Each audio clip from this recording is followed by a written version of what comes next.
Real मध्ये makeup असा दिसतोय। एक मिनिट, तुम्ही इथं बघू शकता मला थोडासा घाम आलेला आहे। एवढा घाम येऊन सुद्धा माझा मेकअप वितळलेला नाही आहे, माझं फाउंडेशन पॅची दिसत नाही आहे, प्लस ग्रे सुद्धा पडलेलं नाही आहे, काळपट सुद्धा चेहऱ्यात दिसत नाही आहे। आमच्या इकडे एवढं ढगाळ वातावरण झाले की उजेड पण नाही आहे बाहेर जास्त।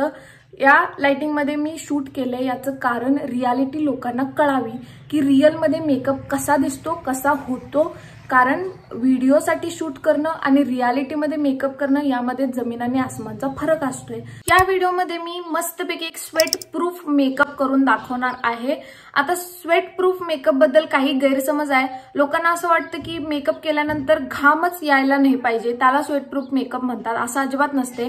घाम तुम्हाला येणारच, तुम्ही कसला पण मेकअप करा, पण त्या घामाने तुमचा मेकअप जाता कामा नये, तुमचा मेकअप केकी पॅची अजिबात दिसता कामा नये। अशा मेकअपला स्वेटप्रूफ मेकअप म्हणतात, हे अगोदर डोक्यात ठेवा, नाही तर तुम्ही म्हणशीला की एवढं सगळं टिप्स सांगाल्या आणि तरी पण आम्हाला घाम आलाच की काय सांगत्या। मी बरोबरच सांगाले, तुम्ही चुकीचं शिकालाय। हाय यू गाईज, नमस्ते, मी स्वप्निता, तुमचं सगळ्यांचं मनापासून माझ्या चॅनलवरती खूप खूप स्वागत आहे। तुम्ही जर माझ्या चॅनलवरती नवीन असाल तर मी आठवड्याच्या मंगळवारी फॅशन, ब्युटी आणि लाईफस्टाईल या विषयांवरती व्हिडिओज बनवते। तुम्ही जर या विषयांमध्ये खूप इंटरेस्टेड असाल तर नक्की माझ्या चॅनलला सबस्क्राईब करून माझ्या या छोट्याशा फॅमिलीचा हिस्सा व्हायला अजिबात विसरू नका। आता लांबड न लावता पटकन व्हिडिओला सुरुवात करूया, नाहीतर लोकांची लग्न सपायची आणि आमचा अजून मेकअप चालूच असायचा। फेस वॉश केल्यानंतरची सगळ्यात पहिली स्टेप तुम्हाला करायची आहे ती म्हणजे आयसिंग।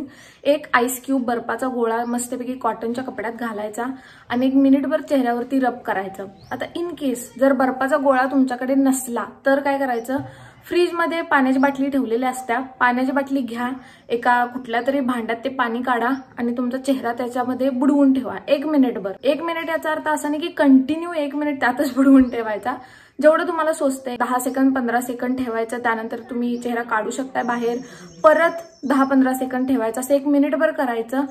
ते जरी पॉसिबल नसलं तर मी आणखी एक तुम्हाला ऑप्शन सांगते, ही फ्रीजमधनं काढलेली बाटली आहे, बघू शकताय हे गार, नाहीतर तुम्हाला वाटेल मी गंडवालोय। आणि त्यानंतर घ्यायचा एक रुमाल, रुमाल पूर्ण भिजवायचा असा आणि पिळून घ्यायचा आणि हा रुमाल चेहऱ्यावरती ठेवायचा थोडा वेळ।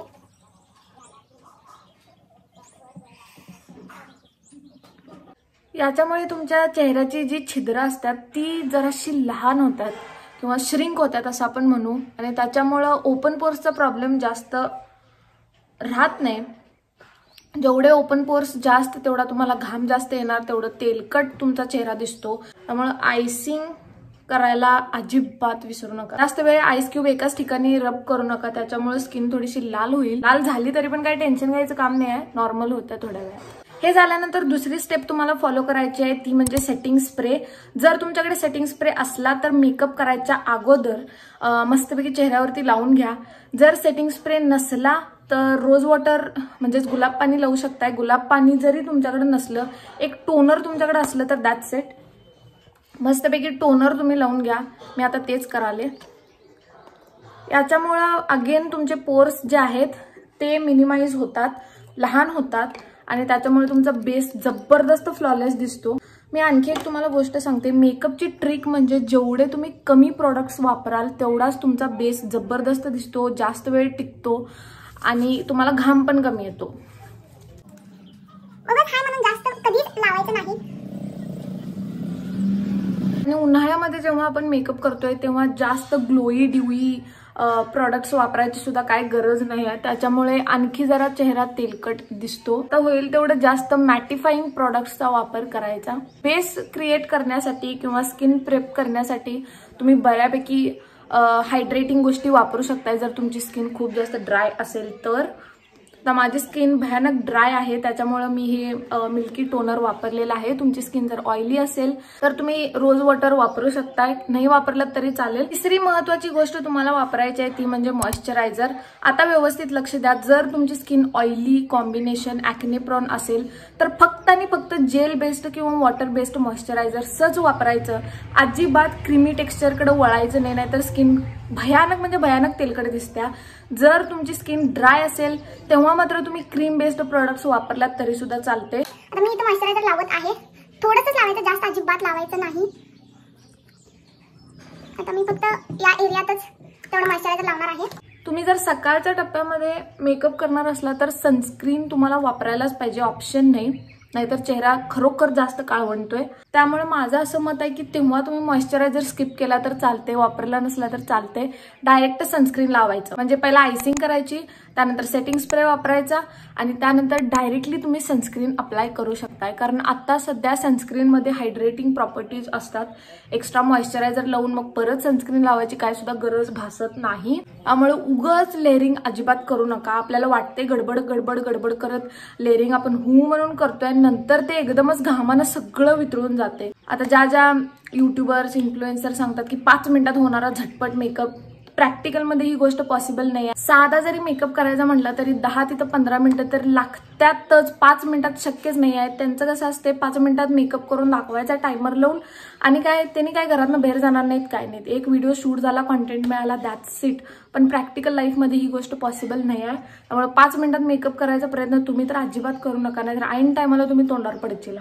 मेकअप भयानक घाण दिसतोय तो. आणखी एक महत्वाची गोष्ट म्हणजे एखादं स्किन केअर प्रोडक्ट अप्लाय केल्यानंतर एक 15-20 सेकंद तरी तुम्ही ऍटलीस्ट थांबा, त्या प्रोडक्टला स्किनमध्ये ऍब्झॉर्ब होऊ द्या.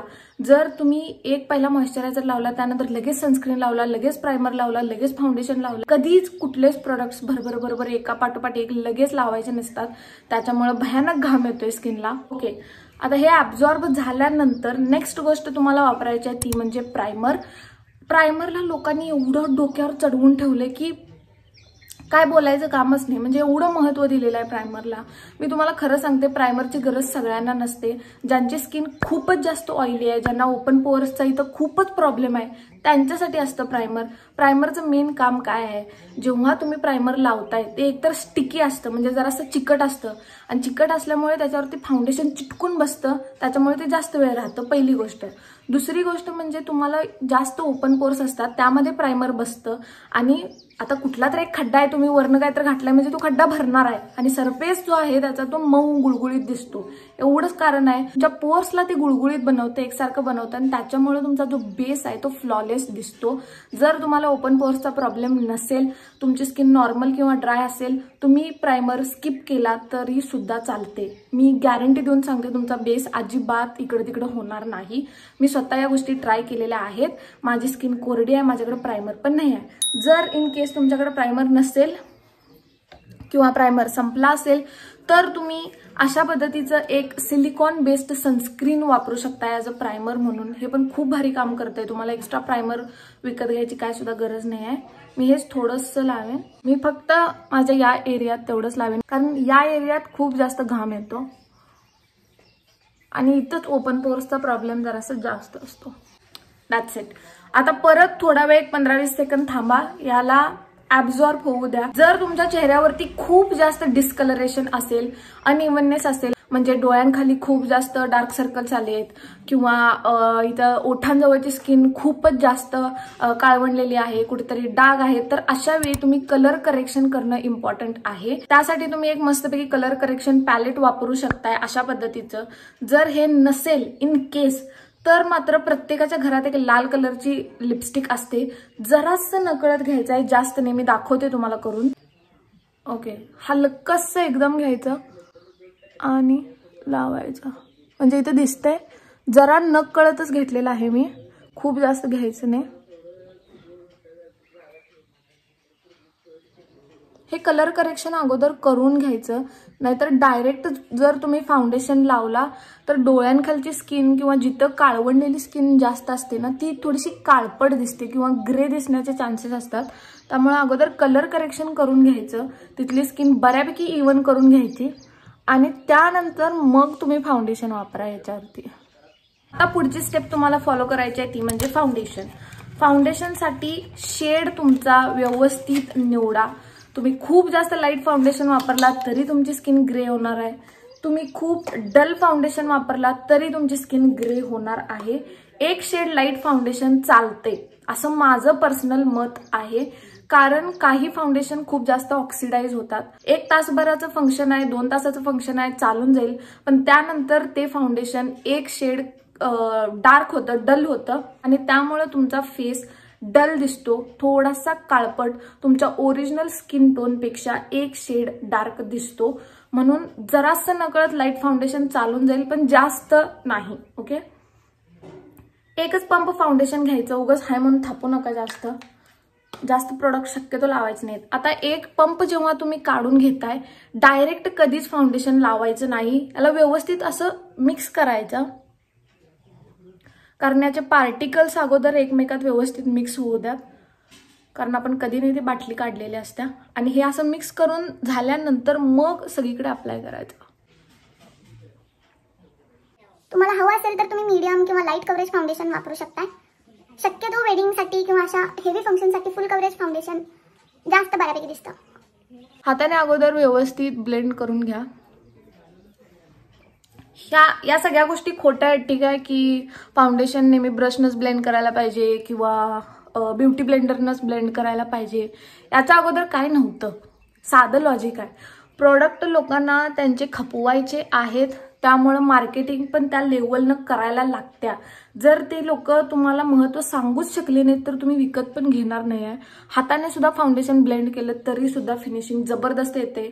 गेम फक्त ब्लेंडिंगचा आहे. तुम्ही हाताने ब्लेंड करा, ब्युटी ब्लेंडरनं करा, ब्रशने करा, कशाने पण करा, चालतंय. मी तुम्हाला हाताने करून दाखवते किती फ्लॉलेस बेस दिसतो, तुम्ही स्वतः बघा.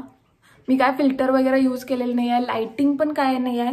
एवढं वातावरण बाहेर डल झाले, त्यात मी हा व्हिडिओ शूट करत आहे, कारण मला एक्झॅक्ट लाईटमध्ये दाखवायचं होतं की गोष्टी कशा दिसतात. थोडंसं नकळत लाईट दिसत आहे कारण हे हाय कव्हरेज फाउंडेशन आहे, पण थोडा वेळ गेला की हे सेट होतं व्यवस्थित. तुम्ही बघू शकताय फाउंडेशन एकदम स्मूथली ब्लेंड झालेलं आहे. मी जवळून पण दाखवते तुम्हाला.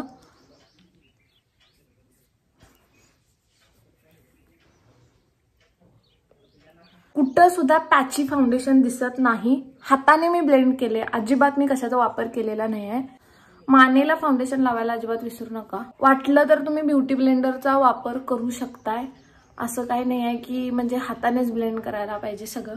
मी आणखी एकदा सांगते की मेकअपमध्ये ब्लेंडिंग इज द की, त्यामुळे याला थोडासा टाइम लागला तर चालतोय, पण ब्लेंडिंग व्यवस्थित करा. ब्लेंड करताना तुम्ही एक गोष्ट लक्षात ठेवा, जर तुमच्याकडे सेटिंग स्प्रे असेल, फाउंडेशन जेव्हा तुम्ही लावताय त्यानंतर तुम्ही मस्तपैकी सेटिंग स्प्रे लावा, म्हणजे असं स्प्रे करा आणि त्यानंतर मग ब्लेंड करा. जी फिनिशिंग येत्या, खतरनाक लेवल भारी फिनिशिंग येत्या आणि हा मेकअप तुमचा जास्त वेळ टिकतो सुद्धा.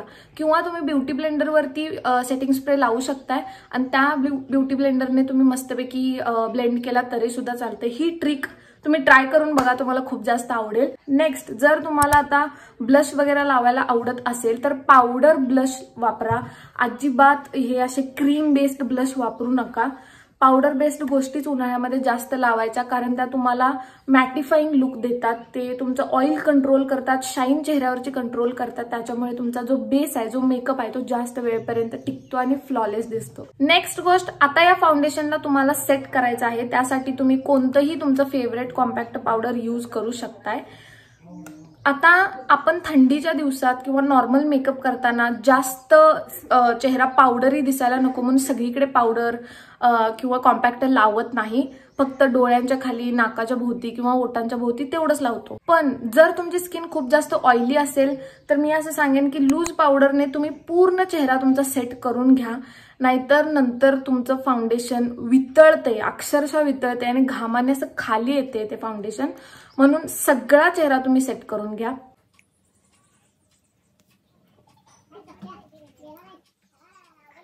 तुम्ही फरक बघू शकता, मगाशी कसं दिसत होतं आणि आता कसं दिसले. तर संपूर्ण चेहरा सेट करून घ्या तुम्ही आणि हा टी झोन तर सेट करा.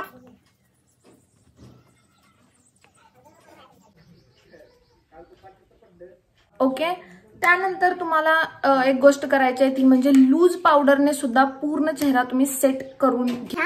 आता जर तुमच्याकडे एखाद्या ब्रँडची लूज पावडर नसेल तर हा जो डब्बा आहे तो सगळ्यांच्या घरात आहे, सगळ्यांच्या घरात असतोय. त्यामुळे हे घ्या आणि याने सेट करा. मी तुम्हाला दाखवते करून. थोडंच घेतलंय मी, जास्त नाही घेतलं. आणि त्यानंतर तुम्ही मस्तपैकी डोळ्यांच्या खाली याला असं थोडं वेळ राहू द्या. ओके,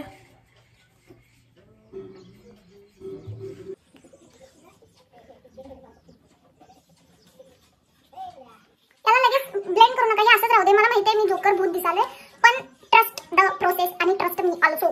नेक्स्ट गोष्ट तुम्हाला करायच्या आहेत आयब्रोज सेट करायचे आहेत. तर आयब्रो सेट करण्यासाठी तुम्ही आयब्रो जेल, आयब्रो पावडर किंवा अशा पद्धतीची आयब्रो पेन्सिल ही तर सगळ्यांच्यात असतेच. यानेच आज आपण करूया मस्तपैकी. याने सेट करू शकताय. फक्त कडेला लावायची. मी आयब्रोज केलेले नाहीत त्याच्यामुळं माझे आयब्रोज असे थोडे फसरट दिसायला. मला 1 वर्ष झालं आयब्रो करून. समोरच्या पार्टला अजिबात हात लावू नका कारण ते भयानक फेक दिसते. फक्त कडेला तेवढंच छान. Okay, that set. नेक्स्ट गोष्ट आपण येऊया लिपस्टिककडे. आता लिपस्टिक लावण्याच्या अगोदर मी सांगायचं विसरले की सुरुवातीला मेकअपच्या जेव्हा तुम्ही सगळीकडे मॉइश्चरायझर लावताय तेव्हा ओठांना सुद्धा मॉइश्चरायझर लावा. त्याच्यामुळे ओठ तुमचे हायड्रेटेड राहतात, मॉइश्चरायझ्ड राहतात. आणि जेव्हा तुम्ही लिपस्टिक लावणार असताय तेव्हा एका कापडाने ओठ पुसून घ्यायचे आणि त्यानंतर मग लिपस्टिक लावायचं. ट्राय करून बघा. ओठ एवढे मऊ आणि असले जबरदस्त फील होतात. आई ग, तुम्ही ट्राय करा, तुम्हाला कळेल. आणखी एक महत्वाची गोष्ट म्हणजे प्रत्येक आउटफिटवरती लाल लिपस्टिक चांगलं दिसत नाही. खास करून लाल लिपस्टिक सगळ्यांच्याकडे असते आणि आपल्याला वाटतं की लग्न आहे म्हटल्यानंतर लाल लिपस्टिकच भारी दिसते. असं नसते. म्हणूनच मी तुम्हाला सांगते हे एक लिपस्टिक तुम्ही घ्या. बाईंग वर्थ आहे. 200 रुपयाच्या आत का 150 रुपयाच्या आसपास काहीतरी, का 160 रुपयाला काहीतरी मी लिपस्टिक घेतले. जास्त महाग नाही आहे. 5 शेड्स आहेत त्यामुळे प्रत्येक वेळी वेगळं लिपस्टिक तुम्हाला नवीन विकत घ्यायची गरज नाही आहे. याची बाईंग लिंक मी डिस्क्रिप्शन मध्ये दिलेली आहे, चेक करू शकता. तर मी वापरणार आहे हा ब्राऊन शेड. आता लोक याला आउटलाईन वगैरे करून काय काय तर ओटाचा हत्ती ओट करून ठेवतात. मी खरं सांगते जेवढं नॅचरल ब्लेंडिंग असेल ना ती खूप भारी दिसते. उगाच ओव्हर आउटलाईन्स दाखवायची गरज नाही आहे की ओटांना खूप जास्त प्लम्प्ड आणि मोठं दाखवायचं असं तसं. लिपस्टिक लावल्यानंतर मला असं बोटानं स्प्रेड करायला खूप जास्त आवडते कारण याच्यामुळे एक नॅचरल इफेक्ट येते. जबरदस्त. आता हे जे भूतागत आपण केलेलं आहे त्याला नीट करून घेऊया.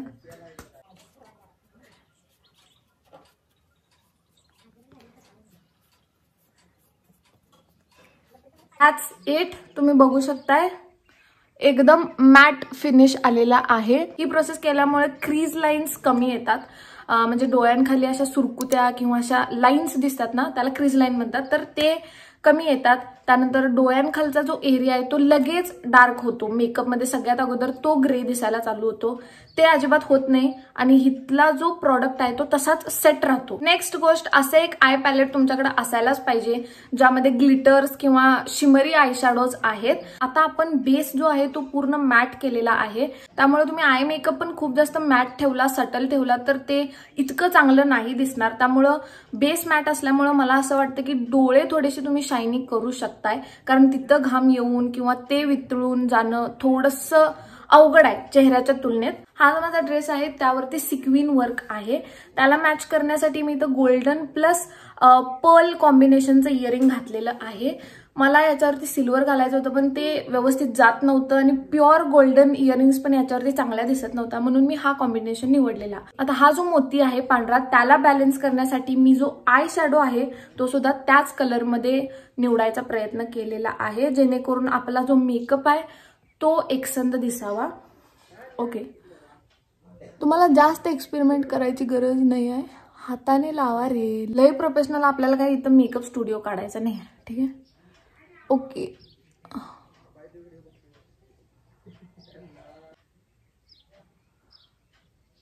ओके. मी आता चेंज केला आणि एकदमच माझ्या लक्षात आलं की अरेच्या एक गोष्ट तर सांगायची विसरलीच. मी काजळ, मस्कारा किंवा लायनर या तिन्हीपैकी एकही गोष्ट अप्लाय केली नाही. जाणून बुजूनच केलेली नव्हती मी. असं नाही की मी विसरलेले लावायला. मी तुम्हाला पण हेच सांगेन की उन्हाळ्यामध्ये पहिलाच जास्त उष्णता वाढलेली असत्या आणि एवढं रखरखत असते ना तिथं त्यामुळे डोळे असे आग पडल्यासारखे होतात. ही एक जनरल गोष्ट आहे, जनरल प्रॉब्लेम आहे. आणि ज्यावेळी तुम्ही काजळ वगैरे लावताय त्याच्यामुळे डोळं आणि जराशी आपली चरचरतात आणि आपण सारखं डोळं चोळायच्या नादाला लागतोय. त्याच्यामुळे काजळ शक्यतो अवॉइड करा असं माझं मत आहे. बाकी तुमची इच्छा जर लावणार असाल तर वॉटरप्रूफ काजळ वॉटरप्रूफ लायनर किंवा वॉटरप्रूफ मस्कारा तुम्ही वापरू शकताय. आणि मी माझ्या मेकअप ट्युटोरियलमध्ये कधीच ते कॉन्टोर लावा, हायलायटर वगैरे थापा हो म्हणून मला जनरली अजिबात आवडत नाही, म्हणून मी तुम्हाला दाखवत पण नाही. कारण मला असं वाटतं की ठीक आहे यार, जरासं गुबगुबीत गाल दिसलं काय चाललंय आपलं, एवढं पण फेक दाखवायचं नाही की आपल्यालाच नंतर ते पुसल्यानंतर वाईट वाटावं की अरे यार मी रिअलमध्ये असली दिसतोय. म्हणून मला ही फिलिंग अजिबात आवडत नाही की कॉन्टोर करून हे तोंड असं बारीक दाखवा. जसं आहे तसं आहे. हाय आम्ही गुबगुबीत, हाय आमचं गाल गुबगुबीत, हाय आमचं गाल बारीक, आमची जॉलाईन चांगली आहे तर आहे. ते तुम्हाला एक्स्ट्रा दाखवायचे एवढं फीचर्स दाखवून उठवून आणायची गरज मला तर वाटत नाही. त्यामुळं मेकअप आपण कशासाठी करतोय बाबा, जरासं आपल्या फीचर्सना एलिव्हेट करायला पाहिजे. म्हणून एवढं पण करू नका की धुतल्यानंतर आपण आपल्यालाच ओळखायला नाही पाहिजे की बाबा काय झाली ही मी आहे. आणि याच्यामुळेच मी खरोखर सांगते तुमचा सेल्फ कॉन्फिडन्स जो आहे तो डाऊन होतोय. मेकअप करा त्याच्याबद्दल मला काय म्हणायचं नाही, मी पण करते, पण एवढं पण अति करू नका की नंतर आपल्यालाच त्या गोष्टींचा रिग्रेट होईल, पश्चाताप होईल आणि आपल्याला सेल्फ डाऊट यायला चालू होईल. ओके, हीच टिप मला तुमच्यासोबत शेअर करायची होती. थँक्यू. याच्यावरती मला स्लीक हेअरस्टाईल हवी होती म्हणून मी अशी केलेली आहे. And this is my final look. तुम्ही बघू शकताय जवळून पण.